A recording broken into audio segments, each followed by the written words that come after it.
إن الصلاة تنهى عن الفحشاء والمنكر صدق الله العظيم وصدق رسوله النبي الأمين الكريم ونحن على ذلك لمن الشاهدين والشاكرين والحمد لله رب العالمين. اسٹیج پہ بیٹھے ہوئے حضرت علامہ مولانا قمرالزماں صاحب چترویدی اور سسر داماد بیٹا ان کے احباب رشتہ دار مرجھائے ہوئے سامعین حضرات ہمتی بہادر ماں بہنوں السلام علیکم ورحمۃ اللہ وبرکاتہ.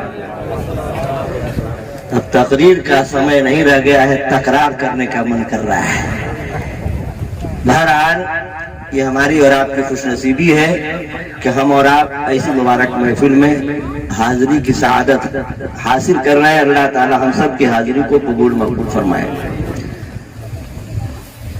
یہ احسان ہے قاری عبدالقادر صاحب گورکھپوری کا کہ انہوں نے مجھے آنن فانن میں ایک دن میں نے ان کے پاس فون کیا حال چال لینے کے لیے، تو انہوں نے کہا کہ میں آپ کے یہاں فون کرنے ہی والا تھا، خیر آپ کا فون آ ہی گیا. ہم نے کہا خیریت، کوئی مرا ورا نہیں ہے؟ تو کہیں کہ نہیں، ہماری گری منتری کہہ رہی ہیں کہ قاری صاحب کو بلائیے گھر پہ میلاد ہو جائے. گری منتری جانتے ہیں آپ لوگ کس کو کہتے ہیں؟ تو میں سمجھ گیا. انہوں نے کہا کہ بات تو صحیح ہے. بولے اپنی طرف سے کوئی موقع ہو جس دن آپ کو اس دن بتائیے. تو میں نے ڈائری دیکھا، 1 گھنٹے کے بعد فون کیا کہ 20 مئی رکھ دیں. میں کہہ جاتا تھا کہ 20 مئی کو ددو کو نکاح پڑھانا پڑے گا، پھر میلاد نہیں پڑھنا پڑے گا. وعدہ کرنے کے بعد یہ تمام پروگرام آ گئے. برکم نکاح بیاہ سب کو حوالے کرنے کے بعد میں اپنے وعدے پر آیا. آنے کے بعد معلوم ہوا کہ پروگرام لمبا چوڑا ہے. پھر بھی میں نے ریکویسٹ کیا کل 10 بجے ہم کو وعدے کے مطابق پہنچنا ہے. 10 بجے ایک صاحب کا ملا شریف میں نے وعدہ کیا ہے کہ میں اپنی گاڑی سے جاؤں گا، آپ کے پروگرام میں شریک ہو جاؤں گا. حضرت ریکویسٹ کیا کہ ہماری تقریر پہلے آپ کرا دیتے تو میں راتوں رات نکل جاتا فجر کے ٹائم تک یا 6-7 بجے تک میں گھر پہنچ جاتا غازی پور. لگ بھگ 200 کلومیٹر آیا ہوں، 200 کلومیٹر جانا ہے. لیکن حضرت کے ساتھ بھی مجبوری تھی. انہوں نے کہا کہ نہیں آپ لاسٹ میں بولیے. ہم نے کہا چلیے ٹھیک ہے. تو اب بولتے بولاتے سمے بہت زیادہ ہو گیا ہے اور آپ لوگ بھی بالکل ٹھکیلو ہو گئے ہیں. ٹھکیلو مانے جانتے ہیں؟ ٹھکیلو یعنی گاڑی کی بیٹری جب ڈاؤن ہو جاتی ہے تو بغیر ٹھکیلے اسٹارٹ نہیں ہوتی ہے. ہاں، اس سے پہلے ہم جس گاڑی پہ چلتے تھے وہ سومو تھی ہماری. ایک مرتبہ دھکا دینا پڑا. میں نے ڈرائیور صاحب سے پوچھا کہ کیوں، کہا اس کی بیٹری ڈاؤن ہو گئی ہے، دھکا دینے پہ تب چلتی ہے. تو میں بھی سمجھ گیا کہ پبلک کی بھی بیٹری ڈاؤن ہو جاتی ہے تو زبردستی سبحان اللہ کروانا پڑتا ہے. سونے لگتے ہیں اور سونے کا وقت بھی ہو گیا ہے. اور قاری صاحب نے ہم سے 20 تاریخ کہا تھا اور بتائیے آج 20 مئی ہے کہ 21 مئی سے ہو گیا ہے. 20 مئی والے مولانا شمیم صاحب تھے اور چترویدی صاحب تھے. اب تو ہم 21 مئی میں آ گئے ہیں نا. تو ہماری مرضی ہے، آپ لوگ بھی 21 مئی میں بیٹھے ہیں. اللہ تعالی ہم سب کے سننے سے زیادہ ہم لوگوں کو عمل کرنے کی توفیق رفیق عطا فرمائے. اتنا اونچا آپ نے ٹکر کے ٹالی پہ ہم کو بیٹھا ہی دیا ہے، بہت اوپر بہت اوپر بہت نیچے بہت نیچے. تو اتنی اونچائی پر آپ لوگوں نے بیٹھا دیا ہے تو تھوڑا سا آپ لوگ قریب آ جاتے. یہاں جیسے چاچا بیٹھے ہیں بڑے خوبصورت، جیسے 3 آدمی جہاں بیٹھے ہیں نا یہیں پر آپ لوگ بھی آ جائیے. نہیں تو کہیے تو ہم کھسک دیں. اگر ہماری بات کچھ سمجھ میں آ رہی ہے قریب آ جائیے تو ہم بھی کچھ دیر تک 2-4-10 منٹ کرسی لے کے آ جائیے. میں کسی کو کرسی چھوڑنے کے لیے نہیں کہہ رہا ہوں. یہ میں کہوں کہ آپ کرسی چھوڑ کے آئیے نہیں، آپ لوگ کرسی پہ بیٹھیے لیکن اپنی اپنی کرسیاں لے کر کے تھوڑا سا قریب آ جائیے. وقت بہت زیادہ ہو گیا ہے، تھوڑی دیر میں سحری کا وقت ہو جائے گا. چاچا آ جائیے، آپ لوگ بھی قریب آ جائیے.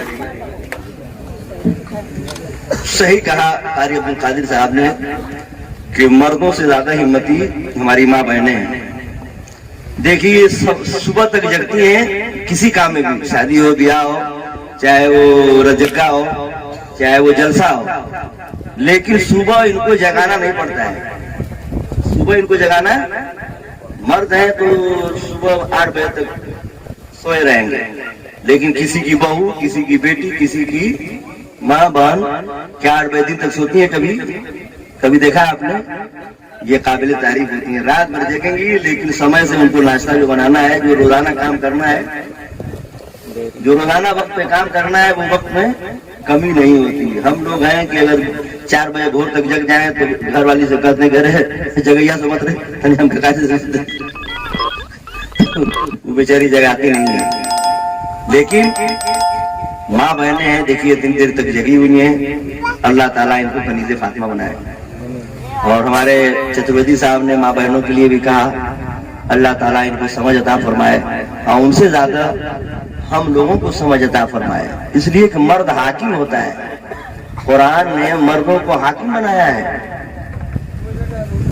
اور ہم لوگ حاکم ان کو بنا دیے ہیں، الٹا کام کیے ہیں۔ ہم حاکم ہیں، ہم جو کہیں گے وہی وہ کریں گے، تو ہم مارکیٹ کرا رہے ہیں، ہم بے پردہ کر رہے ہیں۔ ساری ذمہ داری صحیح ہے کہ ہم لوگوں کی ہے، ہم لوگوں کی ہی لاپرواہی سے یہ ساری بیماریاں پیدا ہو رہی ہیں۔ اصلاح معاشرہ کانفرنس سے اللہ تعالی ہم سب کو جتنی بھی تقریریں، مولانا شمیل صاحب مہاراج گنجوی کی تقریر تو میں نہیں سن پایا، بہت دور میں چھت کے اوپر تھا تو وہاں تک آواز نہیں جا رہی تھی، لیکن حضرت کا بیان سنا، بہت اصلاحی بیان ہوا۔ اللہ تعالیٰ ہم لوگوں کو عمل کی توفیق عطا فرمائے، ان کے سینے میں اللہ تعالیٰ اور طاقت عطا فرمائے کہ اسلام کی تبلیغ ایسے ہی کرتے رہیں۔ ہو سکتا ہے 100 آدمی میں ایک ہی آدمی کے، مرد یا عورت کے دل میں کوئی بات چھپ جائے تو زندگی سنور جائے۔ اللہ کی بارگاہ میں دعا ہے اللہ تعالی ہم سب کو اصلاح معاشرہ کانفرنس میں جو کچھ بھی بیان ہوا ہے عمل کرنے کی توفیق رفیق عطا فرمائے۔ رخ پہ ظلمت کے رنگ ملالا گیا،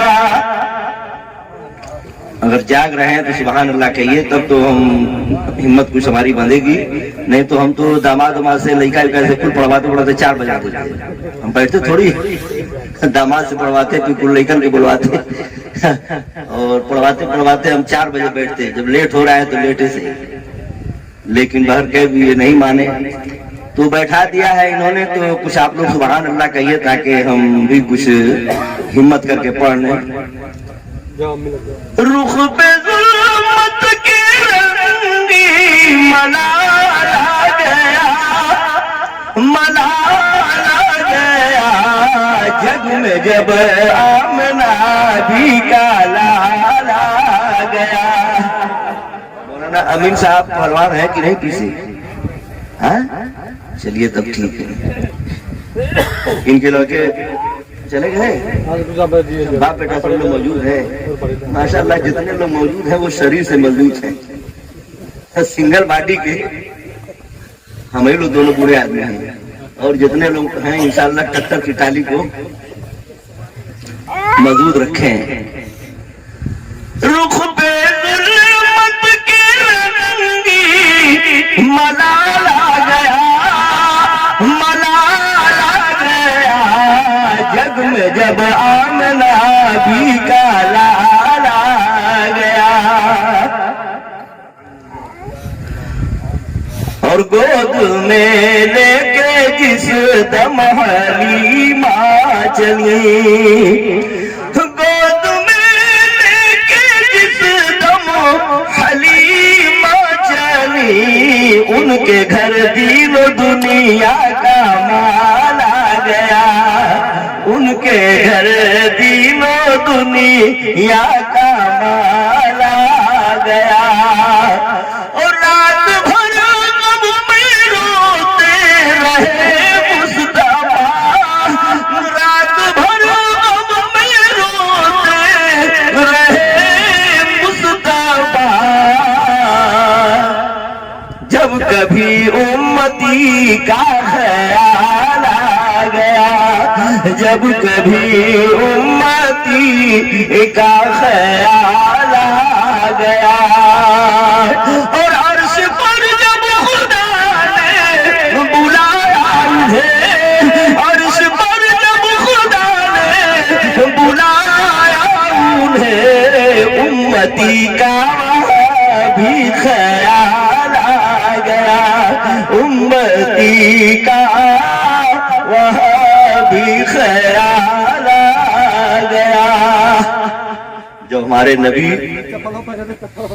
ہم کو ہر موڑ پر یاد کرتے رہے تو ہم لوگوں کے امام اعلیٰ حضرت کے بھائی مولانا حسن رضا صاحب یوں لکھتے ہیں کہ تمہارا نام مصیبت میں جب لیا ہوگا, تمہارا نام مصیبت میں جب لیا ہوگا, تمہارا نام مصیبت میں جب لیا ہوگا, تمہارا نام مصیبت میں جب لیا ہوگا,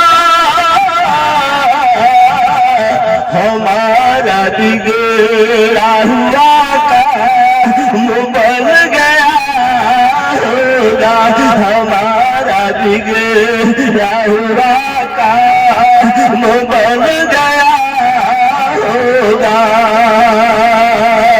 اور کوئی کہے گا دہائی یا رسول اللہ, کوئی کہے گا دہائی یا رسول اللہ, تو کوئی تھام کے دامن مچل گیا ہوگا, تو کوئی تھام کے دامن مچل گیا ہوگا, تمہارا نام مصیبت میں جب لیا ہوگا, ہمارا بگڑا ہوا کام بن گیا ہوگا. اور نبی کے نام پر ہم اتنی رات تک کیوں جگ رہے ہیں؟ کیوں؟ اس لیے کہ کوئی کہے گا سبھی کہیں گے نبی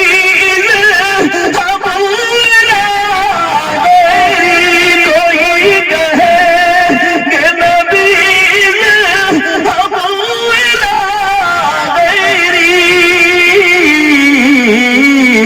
میرے حضور کے لب پر آنا ہوگا, کہیں گے نبی